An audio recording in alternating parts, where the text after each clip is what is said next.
The rise of apostasy. People are leaving Islam at unprecedented rates. The narrative of Islam being the fastest growing religion is no longer true. The Muslim community is now in damage control from this new threat. Dr. Bilal Phillips, in a recent Friday sermon, openly has warned the Muslim community that apostasy will come like a tsunami.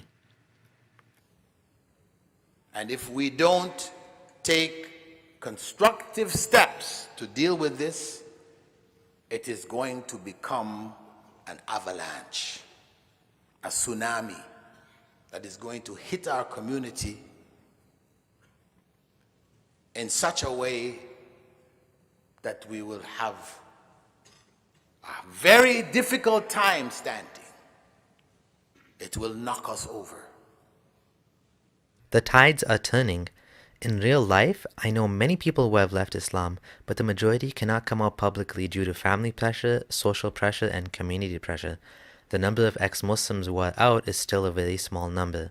I personally know many individuals who admitted to me that they left Islam but cannot come out in the open. They cannot even tell their own brother or sister, they cannot tell their mom and dad, some of them can't even tell their wife. Recently, an online conference was organized by 10 leading Islamic preachers to discuss the problem and tackle it. This is something I've never seen before growing up as a Muslim. Courses like this were unheard of. There's statistics as well to back up these claims. Bashir Muhammad, senior researcher at Pew, has stated that 23% of American Muslims no longer identify as Muslim.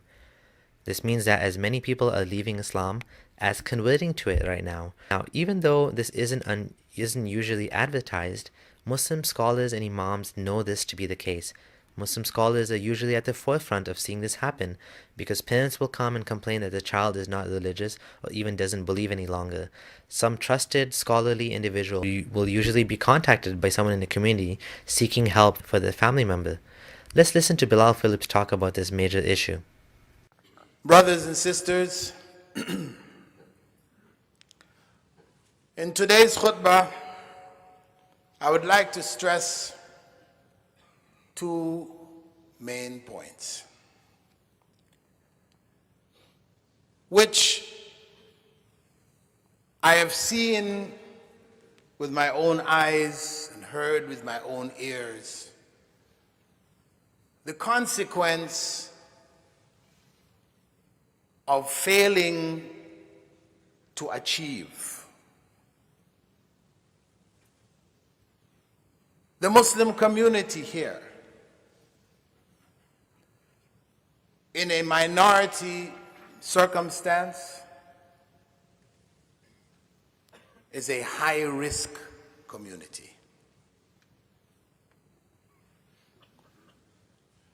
Back home in our countries, where people grow up practicing Islam as a culture, as tradition, everybody conforms because of the pressure of the community, the relatives, etc. It is rare that you would find back home a young man or a young woman addressing their parents, their family, and telling them, I don't believe in Allah. I don't believe that Muhammad sallallahu alaihi wasallam was a messenger of Allah. I don't believe that the Quran is a book of revelation. That is unthinkable. That is the unthinkable back home. But here in Canada, it is happening. It is happening continuously. You may not find it coming from small children, young children, but it is happening at different stages of adulthood, early adulthood, teenage. It is happening. Because our young ones, our children, are at risk. Their faith is being challenged in the society, and particularly in the schools, in the institutions of education. This is where their faith is challenged. We cannot afford to be complacent. Back home, yes, we could be complacent, because the society is there as a safety net to catch those that may slip, doubt, etc., and help them back. But here, there is no safety net. There's a family, but the family is not enough. So basically, Islam can survive criticism and doubt when everyone around you is Muslim. The reality, though, is even in the heart of Muslim countries, people are quietly leaving Islam. While I was in Doha, Qatar, one sister called me from here, from a religious practicing family, Islamically active. She said, my son memorized the Quran at the age of 10. Alhamdulillah. He memorized the Quran at the age of 10. And he went for Umrah. We took him for Hajj. Praise, fast, everything. But at the age of 15, 5 years later, she's calling. She said he came home and told us that he doesn't believe in Allah.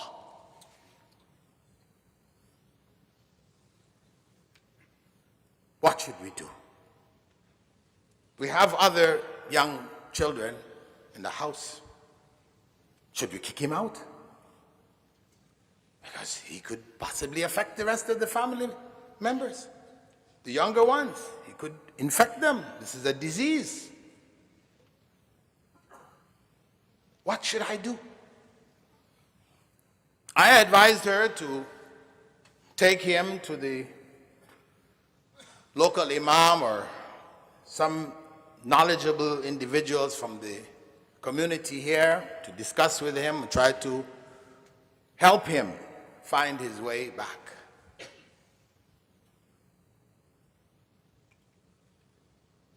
It's a tragic situation. Kicking out a 15-year-old because he left Islam? Wow. And a few days ago, I met with another young man from our community who completed his bachelor's degree in University of Toronto, doing his master's, science subjects, etc. And he reached the same point.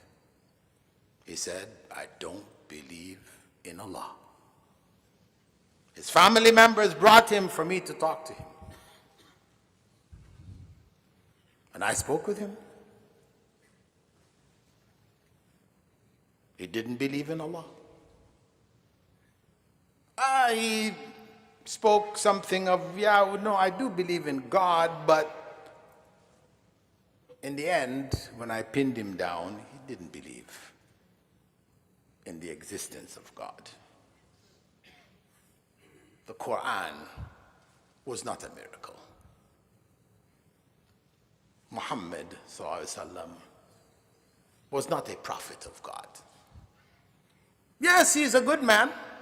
He was a good man. He was known as a good man. But as he said, good people lie.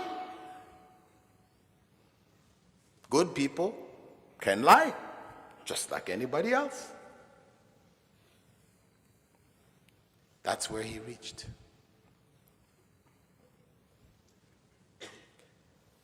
The issue is, this could happen to any of you. This could happen to any one of you. That brother who I spoke to a few days back, his family is a practicing Muslim family, active Islamically.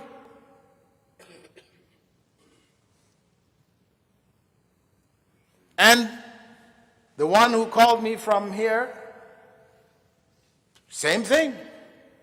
So it's not just a matter of those people were not good Muslims, they weren't really practicing, so and so and so. So it's not surprising. No. This is really serious. This is something that we all face. All of us who have children who are going to these institutions. And you never know when it can happen. These stories are typical. Everybody knows someone who has left Islam now, at least one person in the circle of friends or family, even from religious families. Nobody is safe. Now, the next issue. Preachers even go out of the way to warn Muslims that studying Islam in Western academia can cause one to lose their faith. Let's listen to what Noman Ali Khan has to say about what happened to his friend. For example, I know brothers that, their intention was they're going to study Islam in the Muslim world, and then they're going to come here and they're going to do PhDs in Islamic studies in different universities, things like that. And they got into one such program. For example, I have a friend who's in Harvard at the Islamic studies program. And I met him, he was getting his master's, then he was going to get into his PhD, again, Islamic studies. He's not even done with his master's. I went to Boston and I was hanging out with him, and what does he tell me? He says, man, after the 2 semesters, I lost my faith. And the only way I can actually continue my studies is that I stop thinking about it. Because if I think about it, I can't keep my iman anymore. It's gone. Yasir Qadi talks about how he personally got shubhat, doubts, that he wasn't able to resolve studying Islam at Yale, doubts related to the history of Islam. I was one of the first people that doing a PhD from an Ivy League. Now I have 10 years in Medina. Still don't know anybody who's done something like this. And I'm being honest with you, you're all tulab al-ilm and have studied Islamic sciences. Wallahi, I'll be honest with you. The shubuhat that I was exposed to at Yale, some of them I still don't have answers for.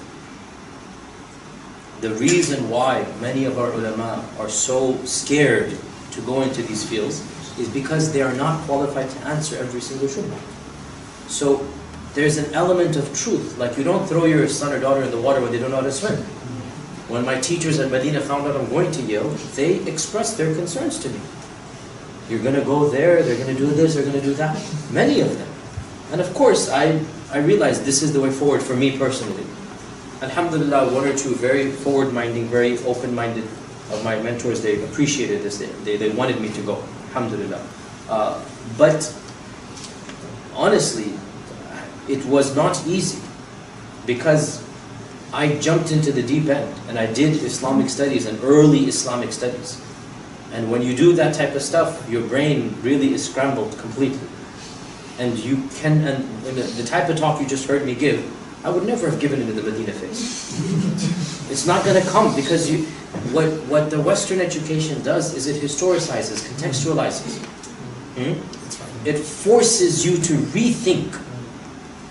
Medina, Azhar, Malaysia, Islamabad will build a building for you. When you go to Harvard, Princeton, Yale, they will deconstruct the entire building, throw it all the way back down. It's going to be all blocks, back to Lego blocks. Then you have to figure out how am I going to reconstruct it myself. They're not even going to do it for you. Right? This is the reality of the Western education, that you are forced to think. And you realize that that building I inherited from Azhar or Medina is not a building that Allah revealed. It's a building that is constructed over centuries. Did you hear what he said? Constructed over several centuries. Watch the latest video by Sharif Gaber called What You Don't Know About the Quran to see the type of arguments that are studied in these universities. And so what has happened, and I've seen this myself, many, not Medina or Azhar graduates, but many practicing Muslims have gone into these programs and come out either agnostic or preaching a version of Islam that I find very unpalatable, if you understand what I'm saying. Okay. Why is it? They didn't go in wanting to become like this, but they felt they have enough tools to be able to deal with the shubuhat, and they didn't. Muslim scholars purposely avoid talking about controversy and doubtful incidents. No emphasis is placed on issues like how the Quran was not written until long after Muhammad's death, or how there were huge disagreements over who would rule next. A lot of the Arab tribes that were supposedly united under Muhammad apostatized at his death, and the later wars were fought to bring them back in line. The vast majority of Muslims are unaware of the holes in the religion. Not only that, even most Muslim scholars are makin lama, makin jauh umat Islam semakin tergerus. Pemurtatan merajalela, terutama di suku Aceh, Padang, Sunda, Betawi, dan Arab. Hampir setiap hari saya menerima laporan, ada yang murtad.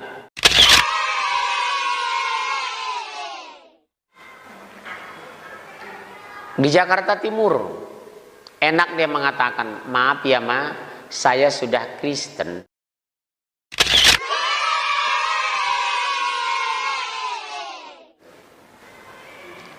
Ancaman ini luar biasa. Strategi mereka dalam makro menghancurkan anak Islam apa? Tebaran narkoba. Kedua, pornografi. Yang ketiga, murtadkan.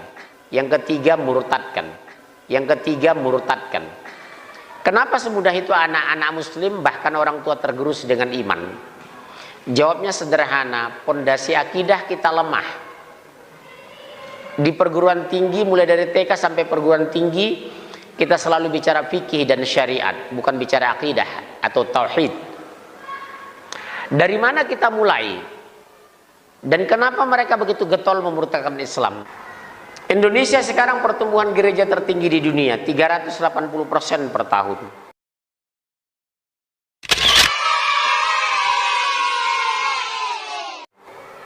Pemurtadan mungkin termasuk paling dahsyat di dunia.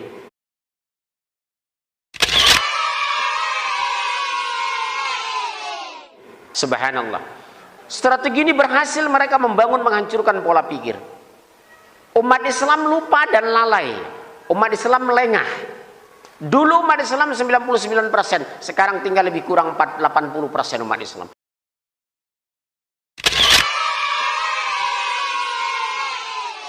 Hampir 20%. Pertumbuhan gereja kita tertinggi di dunia, 380%.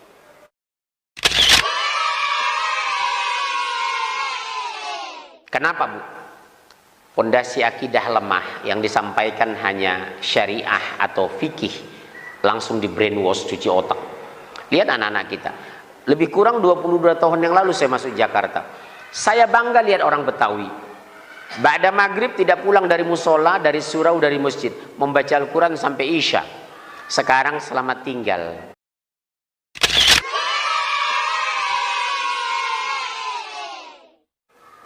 Dulu saya bangga dengan 3 suku, Aceh, Padang, Sunda, Betawi.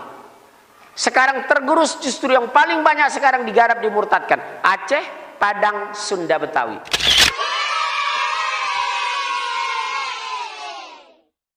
Umat Islam buta politik, padahal Al-Quran politik bagian di dalamnya. Kalau kita komitmen kepada Al-Quran, kembali kepada kebenaran, tunduk kepada peraturan Allah, kita akan dibantu.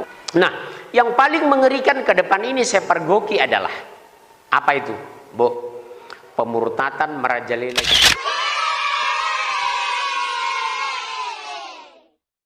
Maaf ya, Ma, saya sudah Kristen.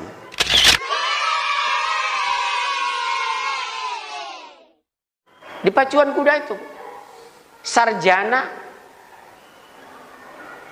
UNJ bisa mengatakan seperti itu.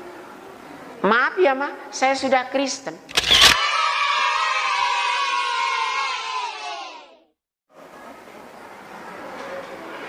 sampai terjadi seperti ini?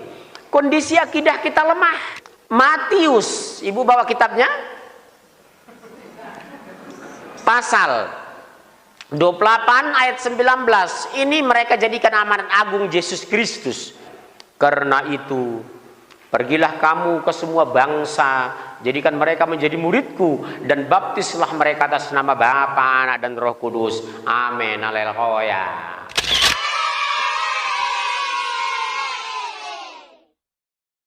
Lihat Nur Agni Octavia nikah dengan Hendri Siahaan, ya kan? Masuk Islam lagi kemarin, sekarang kembali dia murtad.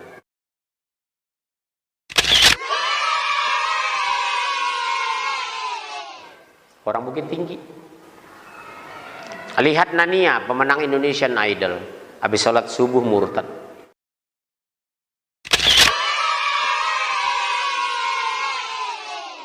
Lihat Asmiranda, udah umroh murtad.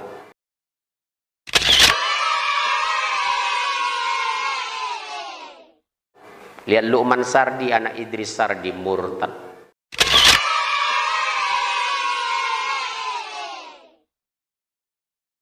Subhanallah.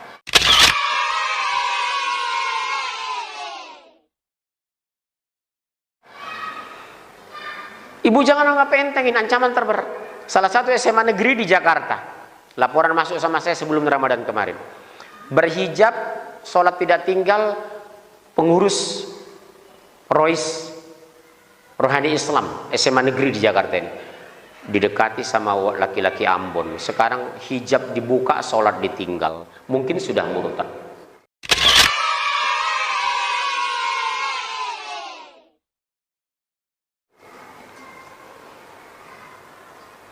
Kenapa, Bu? Terlambat mengenal Islam dan tidak mencintai Allah. Only in Islam.